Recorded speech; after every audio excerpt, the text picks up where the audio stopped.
Good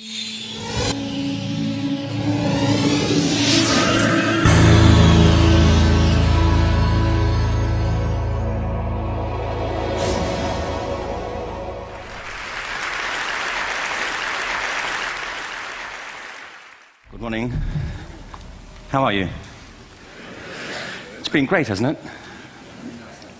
I've been blown away by the whole thing. In fact, I'm leaving.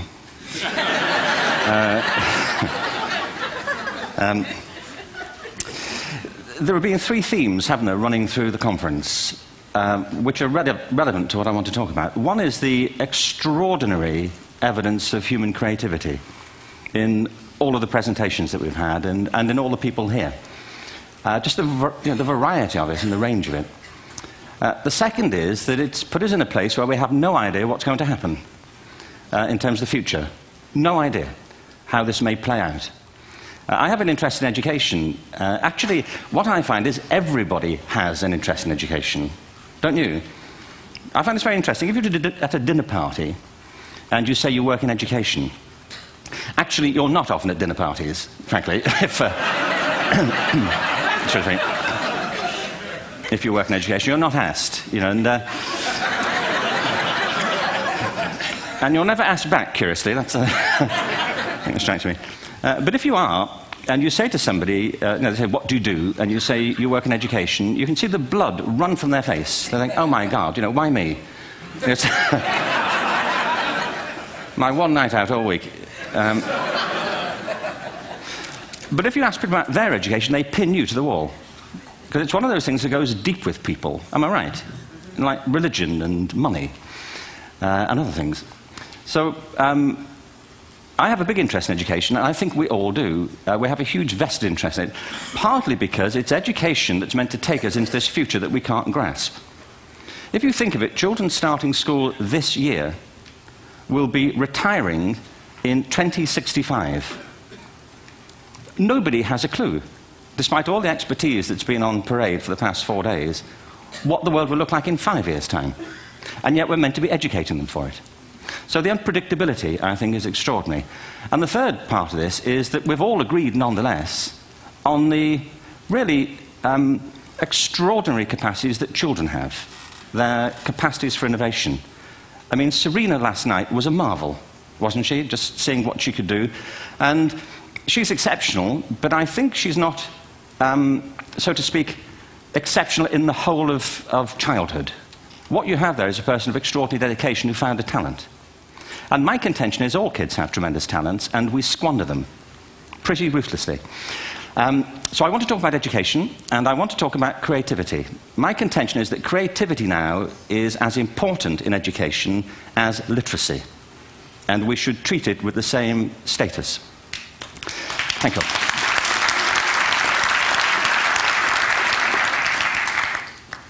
That was it, by the way. Thank you very much.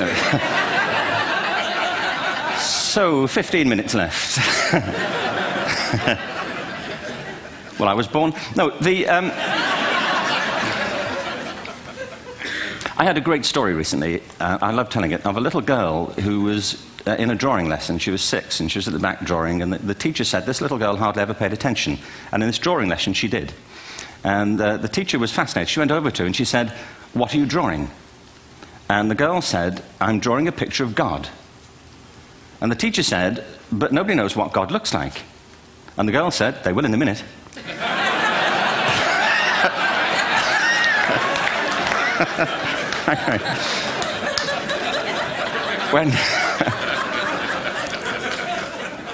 When my son was 4 in England, actually he was 4 everywhere, to be honest. I mean, if we're being strict about it, wherever he went, he was 4 that year. But he was in the Nativity play. Do you remember the story? No, it was big. It was a big story. Mel Gibson did the sequel. You may have seen it. I don't know. It was Nativity 2. But James got the part of Joseph, which we were thrilled about. We consider this to be one of the lead parts. We had the place crammed full of agents in T-shirts, you know. James Robinson is Joseph. He didn't have to speak, but you know the bit where the 3 kings come in? They come in bearing gifts, and they bring gold, frankincense, and myrrh. This really happened. We're sitting there, and they, I think, just went out of sequence. Because we talked to the little boy afterwards and said, you know, are you okay with that? And they said, yeah, why was that wrong? They just switched, I think that was it. Anyway, the three boys came in, little 4-year-olds with tea towels on their heads, and they put these boxes down. The first boy said, "I bring you gold." And the second boy said, "I bring you mare." And the third boy said, "Frank sent this."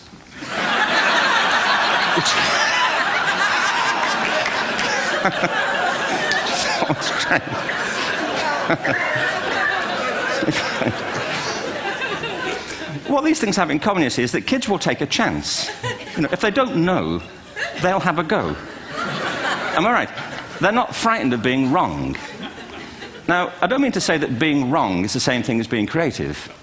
What we do know is, if you're not prepared to be wrong, you'll never come up with anything original. If you're not prepared to be wrong.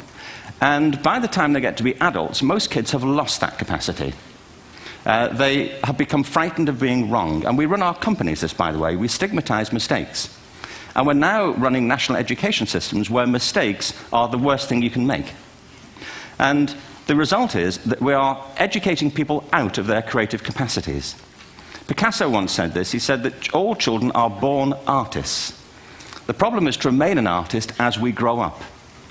I believe this passionately, that we don't grow into creativity, we grow out of it. Or rather, we get educated out of it. So why is this? I lived in Stratford-on-Avon until about 5 years ago. In fact, we moved from Stratford to Los Angeles. So you can imagine what a seamless transition, you know, this was from LA. Actually, we lived in a place called Snitterfield, just outside Stratford, which is where Shakespeare's father was born. Are you struck by a new thought? I was. You don't think of Shakespeare having a father, do you? Do you? Because you don't think of Shakespeare being a child. Do you? Shakespeare being 7. I never thought of it. I mean, he was 7 at some point. He was in somebody's English class, wasn't he?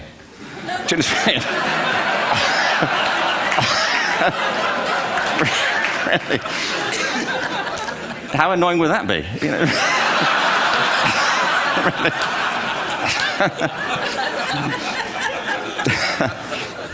Must try harder. Being sent to bed by his dad, to Shakespeare. Go to bed now, you know, to William Shakespeare, you know, and put the pencil down, you know, and stop speaking like that. You know, it's confusing everybody.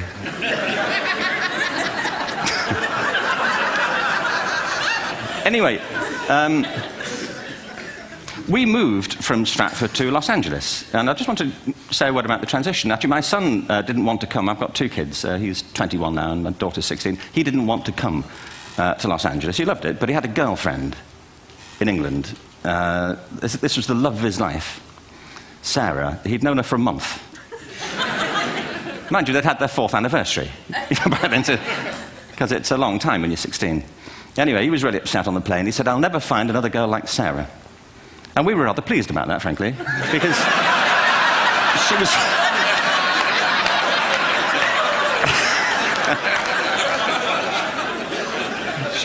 she was the main reason we were leaving the country.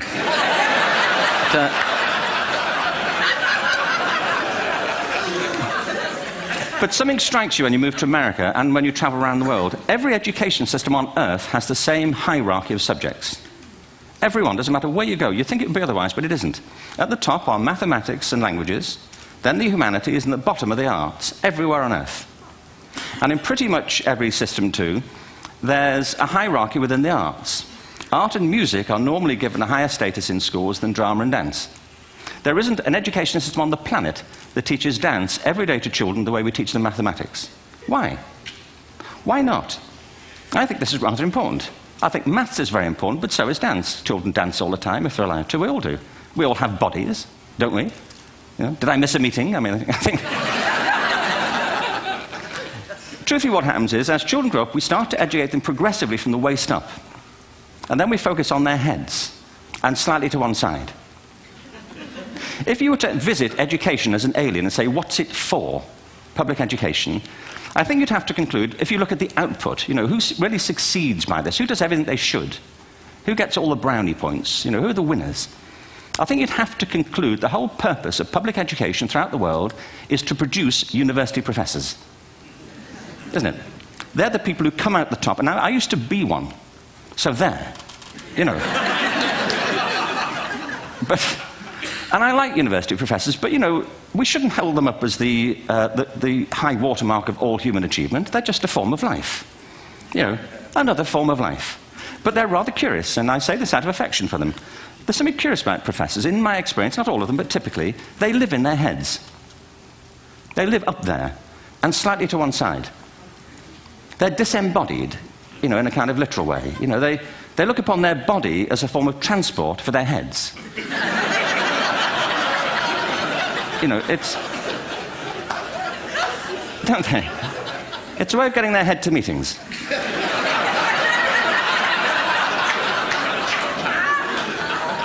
If you want real evidence of out-of-body experiences, by the way, get yourself along to a residential conference for senior academics and pop into the discotheque on the final night. And there you will see it. Grown men and women writhing uncontrollably off the beat.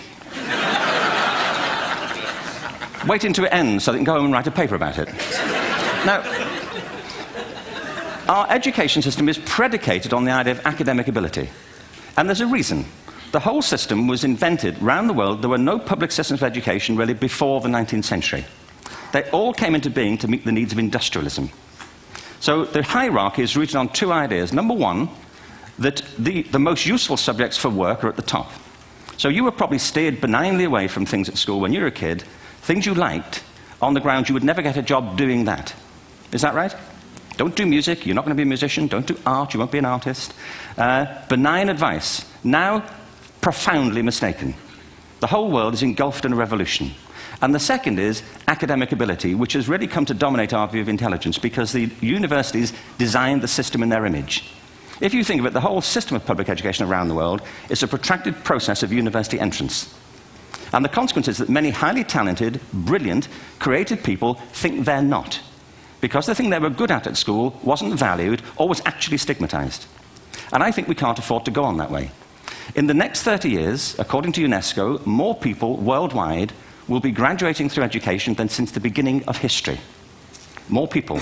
And it's the combination of all the things we've talked about, technology and its transformational effect on work, and demography and the huge explosion in population. Suddenly, degrees aren't worth anything. Isn't that true? When I was a student, if you had a degree, you had a job. If you didn't have a job, it's because you didn't want one. And I didn't want one, frankly. So, but now, kids with degrees are often heading home to carry on playing video games. Because you need an MA, where the previous job required a BA, and now you need a PhD for the other. It's a process of academic inflation, and it indicates the whole structure of education is shifting beneath our feet. We need to radically rethink our view of intelligence. We know three things about intelligence. One, it's diverse. We think about the world in all the ways that we experience it. We think visually, we think in sound, we think kinesthetically, we think in abstract terms, we think in movement. Secondly, intelligence is dynamic. If you look at the interactions of a human brain, as we heard yesterday from a number of presentations, intelligence is wonderfully interactive. The brain isn't divided into compartments. In fact, creativity, which I define as the process of having original ideas that have value, more often than not, comes about through the interaction of different disciplinary ways of seeing things. The brain is intentionally... By the way, there's a shaft of nerves that joins the two halves of the brain called the corpus callosum. It's thicker in women. Following on from Helen yesterday, I think this is probably why women are better at multitasking. Because you are. Aren't you? There's a raft of research, but I know it from my personal life. If my wife is cooking a meal at home, which is not often, thankfully, but, you know, if she's doing... she's good at some things. But if she's cooking, you know, she's dealing with people on the phone, she's talking to the kids, she's painting the ceiling, you know, she's doing open heart surgery over here. If I'm cooking, the door is shut, the kids are out, the phone's on the hook. If she comes in, I get annoyed. I say, Terry, please, I'm trying to fry an egg in here. You know,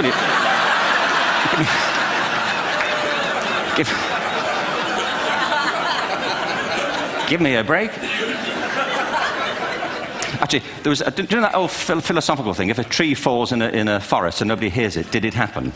Remember that old chestnut? I saw a great T-shirt really recently which said, if a man speaks his mind in a forest and no woman hears him, is he still wrong?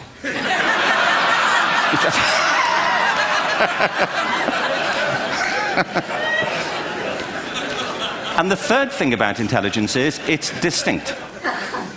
I'm doing a new book at the moment called Epiphany, which is based on a series of interviews with people about how they discovered their talent. I'm fascinated by how people got to be there. It's really prompted by a conversation I had with a wonderful woman who most people have never heard of. She's called Gillian Lynn. Have you heard of her? Some have. She's a choreographer, and everybody knows her work. She did Cats and Phantom of the Opera. She's wonderful. I used to be on the board of the Royal Ballet in England, as you can see. And anyway, Jill and I had lunch one day. I said, how'd you get to be a dancer? And she said it was interesting. When she was at school, she was really hopeless. And the school in the 30s wrote to her parents and said, we think Gillian has a learning disorder. She couldn't concentrate. She was fidgeting. I think now they'd say she had ADHD. Wouldn't you? But this was the 1930s, and ADHD hadn't been invented, at this point. So it wasn't an available condition. People weren't aware they could have that. Anyway, she went to see this specialist. So this oak-panelled room, and she was there with her mother, and she was led and sat on this chair at the end, and she sat on her hands for 20 minutes while this man talked to her mother about all the problems Gillian was having at school. And at the end of it, because she was disturbing people, her homework was always late and so on, little kid of 8, in the end, the doctor went and sat next to Gillian and said, Gillian, I've listened to all these things that your mother's told me. I need to speak to her privately. So he said, wait here, we'll be back. We won't be very long. And they went and left her. But as they went out the room, he turned on the radio that was sitting on his desk. And when they got out the room, he said to her mother, just stand and watch her. And the minute they left the room, she said she was on her feet, moving to the music. And they watched for a few minutes, and he turned to her mother, and he said, Mrs. Lynn, Gillian isn't sick. She's a dancer. Take her to a dance school. I said, what happened? He said, she did. I can't tell you how wonderful it was. We walked in this room, and it was full of people like me. People who couldn't sit still. People who had to move to think. Who had to move to think. They did ballet, they did tap, they did jazz, they did modern, they did contemporary. She was eventually auditioned for the Royal Ballet School. She became a soloist. She had a wonderful career at the Royal Ballet. She eventually graduated from the Royal Ballet School, found her own company, the Gillian Dance Company, met Andrew Lloyd Webber. She's been responsible for some of the most successful musical theatre productions in history. She's given pleasure to millions, and she's a multi-millionaire. Somebody else might have put her on medication and told her to calm down. Now, I think...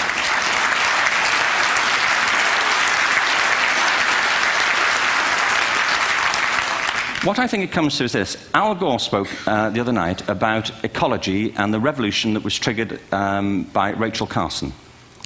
I believe our only hope for the future is to adopt a new conception of human ecology, one in which we start to reconstitute our conception of the richness of human capacity. Our education system has mined our minds in the way that we've strip-mined the earth for a particular commodity, and for the future it won't serve us. We have to rethink the fundamental principles on which we're educating our children. There was a wonderful quote by Jonas Salk, who said, if all the insects were to disappear from the earth, within 50 years, all life on earth would end. If all human beings disappeared from the earth, within 50 years, all forms of life would flourish. And he's right. What TED celebrates is the gift of the human imagination. We have to be careful now that we use this gift wisely and that we avert some of the scenarios that we've talked about. And the only way we'll do it is by seeing our creative capacities for the richness they are and seeing our children for the hope that they are. And our task is to educate their whole being so they can face this future. By the way, we may not see this future, but they will. And our job is to help them make something of it. Thank you very much. Bravo. Here, here.